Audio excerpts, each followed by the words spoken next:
I am the Irish guy. Right then, who was watching me in 2022? If the answer is you, then here, have this slice of bread on me. Today, okay, I'm gonna take a look at a video I made in May 2022, where I looked at one player who was recently linked with every Premier League club, and I was saying how you did well not to sign them. That all of these muffins were going to flop if you did. Well, it's nearly 4 years later now, so let's see if time has been kind to these shouts, or if I was actually really wrong. Right, let's go. Arsenal Alexander Isak. But listen, apparently Arsenal had a €70 million bid turned down by Real Sociedad for 22-year-old Alexander Isak last summer. Well, if that transfer had happened, then I promise you, he would just be Nicolas Pepe the sequel.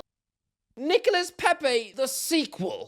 I mean, do you know how different these two players are? Trying to say that Isak is Pepe the sequel is like me trying to say that Fight Club was a prequel to Paddington Bear. He's got 10 goals in 40 games this season, and just 6 in La Liga. He's mostly looked about as intimidating as a sheep in a mini skirt. If Arsenal had paid a club record fee for him, pretty sure now the Arsenal fans would be demanding he be drowned in a bowl of sour milk. I was literally sitting here squawking about how Isak was not good enough for this club, and that if he had joined the Gunners, he'd be more frustrating than the Star Wars prequel CGI. Here I was, fully slacking off the Swedes months before they joined Newcastle. I mean, it's so confusing because when he did join the Magpies, I was literally saying he'd become the next Aguero. In fact, I predicted his £120 million mega move to Anfield. Alexander Isak, he's going to be Alexander the Great. This man is the next Premier League superstar. Give it 2 years, and Liverpool are going to be sniffing around him. You know, just like when they raided St. James's Park for Andy Carroll. Why was I, weeks earlier, boasting in my seat about how the Gunners had swerved a flop? I mean, this is ridiculous. It doesn't make sense. I mean, I could march into Tesco's right now and announce to the megaphone that I like to write Barbie fanfiction in my underpants, and still, that would be a less confusing thing to say than this. I was really saying that Arsenal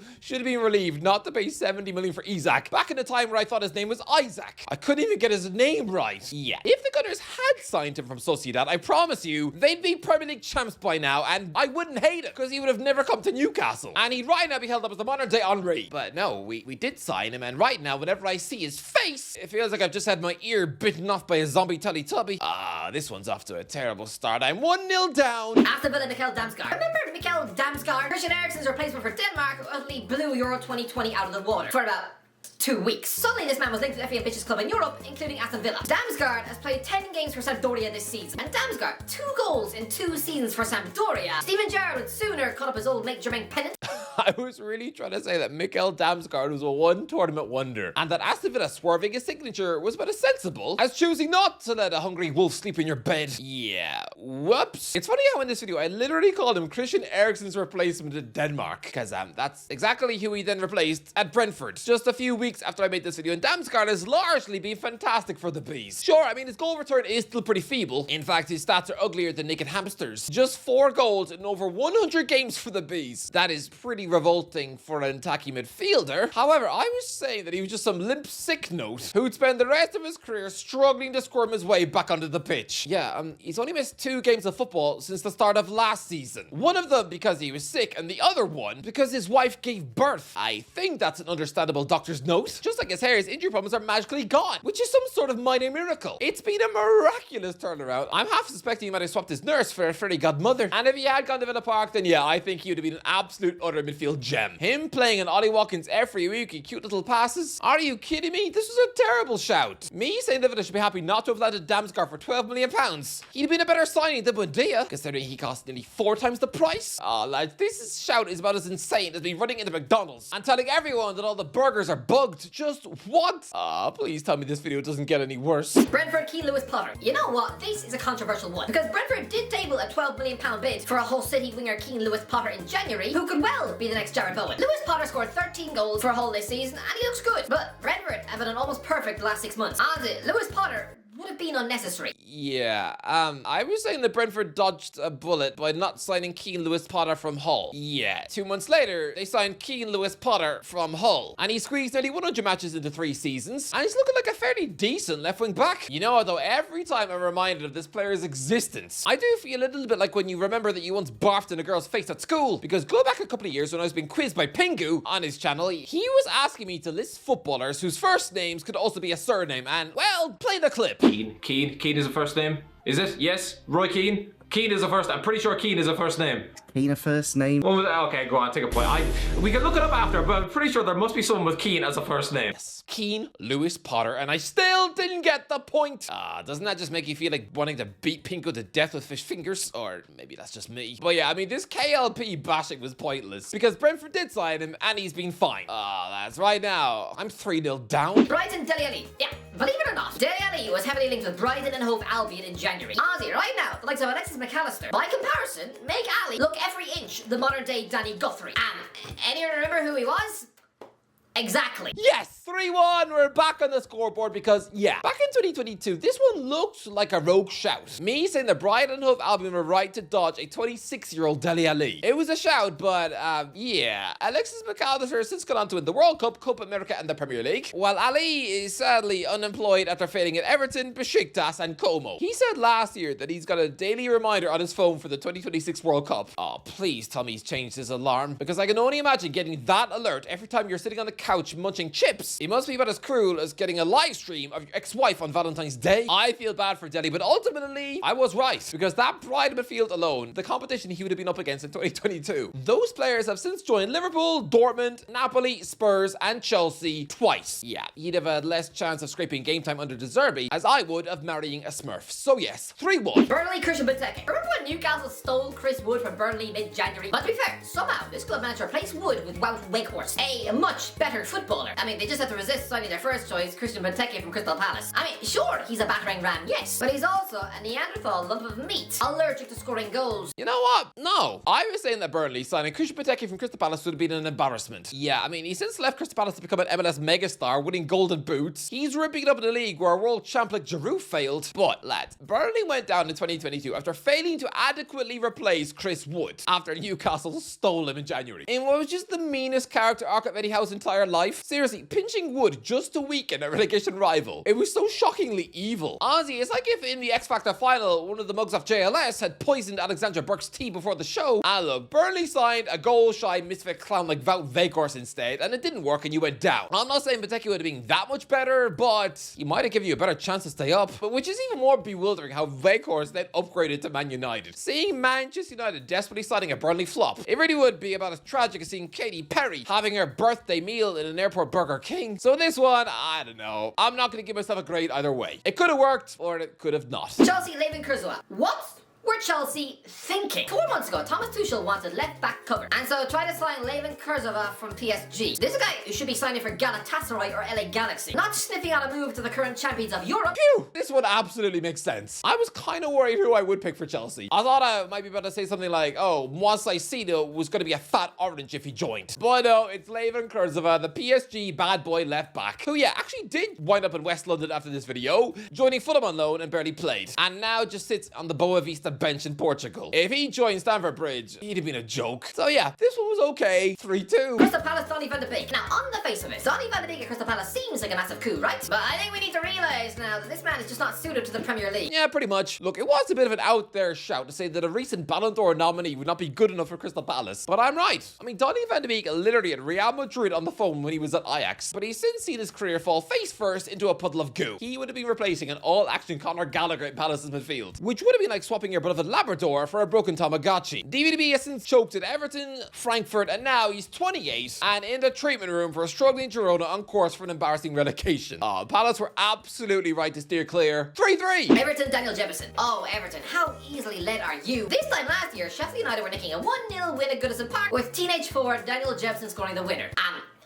It was a tap-in. So of course, without doing any real homework or scouting reports on the kid, he still goes straight onto Everton's shopping list. Yeah, this is a kid who might be going to the World Cup with Canada, yes. So he'll always have that to shove down my throat, but really, if he was good enough for Everton, he'd be good enough for the championship. Yep, Daniel Jefferson is finally going to the World Cup with Canada, but not in 2022. Oh no, he's having to wait until next summer. And since this video, this forward has failed for Sheffield United, weirdly earned a surprisingly decent move to Bournemouth, but has been loaned out to Watford and Preston. He's 22, championship material. Yeah, Everton were right not to sign him. So right now, I'm winning 4-3. Leeds, Todd Cantwell. The myth of Todd Cantwell is over. Apparently Leeds wanted to take this talented midfield kid from Norwich. But this fella, he looks like the Championship's answer to Dele Alli. Except his career meltdown is happening on a much smaller scale, so nobody really cares. You know what? I'm not too sure about this one. Look, it all worked out because Leeds eventually got promoted anyway. But Todd Cantwell is a decent Championship midfielder. He's since found his level at Blackburn, so maybe he'd been okay at Ellen Road. Like, nothing special, and the likes of Brendan Aronson are at least a level above him. But I don't think, if Leeds had gone through with signing this blonde nugget from Norwich, the sky would have fallen in. No. I don't think it'd have been like unwrapping a monkey's paw on Christmas Day. I don't think the Leeds chairman would have then choked on uncooked toast. I don't think there'd have been an outbreak of chickenpox amongst the fans. I don't think Cantwell's presence would have caused the lunch ladies to run outside and march into traffic, leaving scones to burn in the microwave. No! I think he'd have been like, fine. So like Benteke, I'm not sure. It could have worked, it could have not, so I'm not going to give this one a grade. Leicester Odsonne Edouard. Yeah, last summer Brendan Rodgers was trying to take Odsonne Edouard out of Celtic for £15 million. Now listen, like Patson Daka, he might have done a decent job in the Europa League, but realistically, he's not actually that good. Is any Leicester fan gutted they didn't sign him? Oh, wow, yes. Wow, was I really saying that Leicester City were right not to sign Odsonne Edouard? Because he would have stunk up the stadium. You have no idea how right I was going to be. Because that Celtic goal machine striker then joined Crystal Palace and did nothing other than a dream debut against Spurs, and eventually joins Leicester on loan, but plays just 2 hours of football all season, being left out on 29 matchday squads after Ruud van Nistelrooy clearly decided this guy was about as useful as a plane made of cheese. Leicester were so bad, they couldn't score a goal at home for months, and yet this former France underage goal machine monster, somebody who came through a PSG, was not even deemed worthy enough for the bench. Van Nistelrooy was picking 15-year-old kids instead of this guy. Wow, I was right about this. I'm giving me a big fat 5-3. Liverpool, Federico Chiesa. Last summer, apparently Liverpool bid €100 million for Juventus winger Federico Chiesa. Which for Liverpool seems like an uncharacteristic shopping splurge. Can you imagine if Jurgen Klopp had agreed to write a €100 million paycheck for some Italian bag of toast rotting in the treatment room? Oh, it would have just been a big mess. Are you mad? Federico Chiesa is the third player in this list who has since gone on to join that club anyway. I would say that Liverpool should have been relieved not to sign Federico Chiesa in 2022 from Juventus. Yeah, 3 years later, and the Italian winger is the reason why Arne Slot still has a job. Seriously, because not only did he score that opening day winner against Bournemouth, and if that hadn't got in, then things would have gotten a whole lot worse, and your rot would have started a month earlier, and you'd probably be in the relegation zone now. But he's also just cleared it off the line to prevent a disaster home defeat to Sunderland, which, yeah, would have probably had Slot sacked. Chiesa has been a useful little £10 million buy, and Liverpool fans love him, despite Slot thinking he's clearly about as tasty as a worm pie. It's kind of mad to see a flop on the cusp of flourishing, because make no mistake, his debut season was about as memorable as melted cheesecake. He scored in the cup final, which they lost, played just 6 times in the league. If he'd been sold in the summer, and he nearly was, he'd be one of the most forgettable signings in Liverpool history. The Italian Arthur, the Brazilian footballer, by the way, not that creepy aardvark who clearly is a crush on his sister. But now Chiesa is a mini cult hero. However, I am right that the club did not sign him sooner, because yeah, back in 2022, he was still coasting off that Euro 2020 hype, and he would have cost major money. Yeah, he's not worth major money. So weirdly, whilst he's been pretty good when he's played this season, I still think I'm right. €100 million for Chiesa, that would have been nonsense. So yes, 6-3. Man City, Cristiano Ronaldo. Cristiano Ronaldo at Manchester City. Would it really have worked? This is a bona fide world-class goal machine, yes. But I'm sorry, Pep Guardiola changing his entire system and philosophy to accommodate a 37-year-old who doesn't press. Man City play better with a false 9 than someone who at this stage is a static goal hanger. Man City are better off with a false 9 than a static goal hanger. Really? Yeah, they then go ahead and sign the biggest penalty box king in the world and instantly won the treble, with Haaland then going on to become the fastest player to score 100 Premier League goals. Yeah, this is proof that Ronaldo would have worked. City won the league that year anyway, but yeah, he could absolutely have done a job up top before Haaland came to town. And yeah, lads, for the noisy neighbours to be able to flaunt a Ronaldo in blue winning the Golden Boot and the Premier League, that would have made that 2022 title so much sweeter. Seriously, it'd be like pouring Pepsi on your birthday cake. I said Pep football cannot work with a Zlatan-esque figure up front. Oh no, Haaland has proved that it definitely can, and so Ronaldo was a stopgap. He'd have been brilliant. So I was wrong. 6-4. Man United, Saul Niguez. Remember last summer when half the Premier League were chasing Saul Niguez? Brilliant box-to-box midfielder with Atletico Madrid, yes. But I'm sorry, clearly that 9-year contract scrambled his work ethic, because as predicted, right now he's the Spanish Danny Drinkwater. It would just be a Spanish version of Donny van de Beek. They'd have signed the exact same problem 2 seasons in a row. He'd be the Spanish Bastian Schweinsteiger.